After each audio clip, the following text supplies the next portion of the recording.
Into the Deep, a meditation. What are you trying to catch? Peter was trying to catch fish, and he was failing.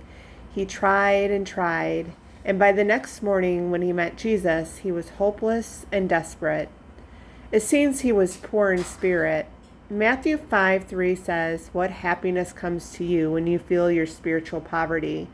For yours is the realm of heaven's kingdom."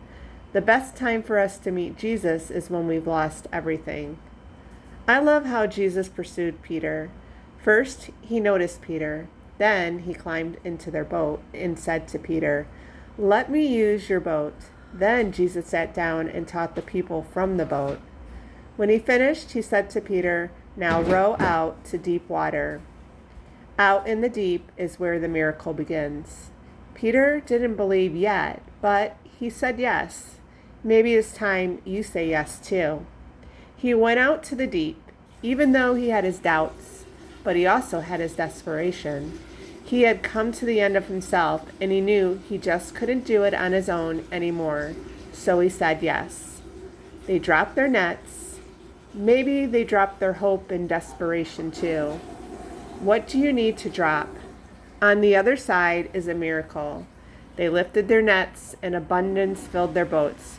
Joy, ecstatic joy, burst out of their hearts. They were so filled with fish that their boats began to sink. And though this miracle, hope has emerged and desperation sank down. Through this miracle, Peter's life was transformed, for he believed. And from his belief, Jesus gave him a calling, a purpose for his life.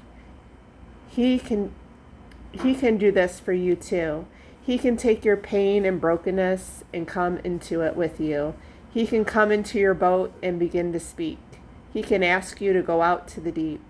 All you need to do is say yes and drop all your hopelessness and desperation. Then he will fill you to overflowing.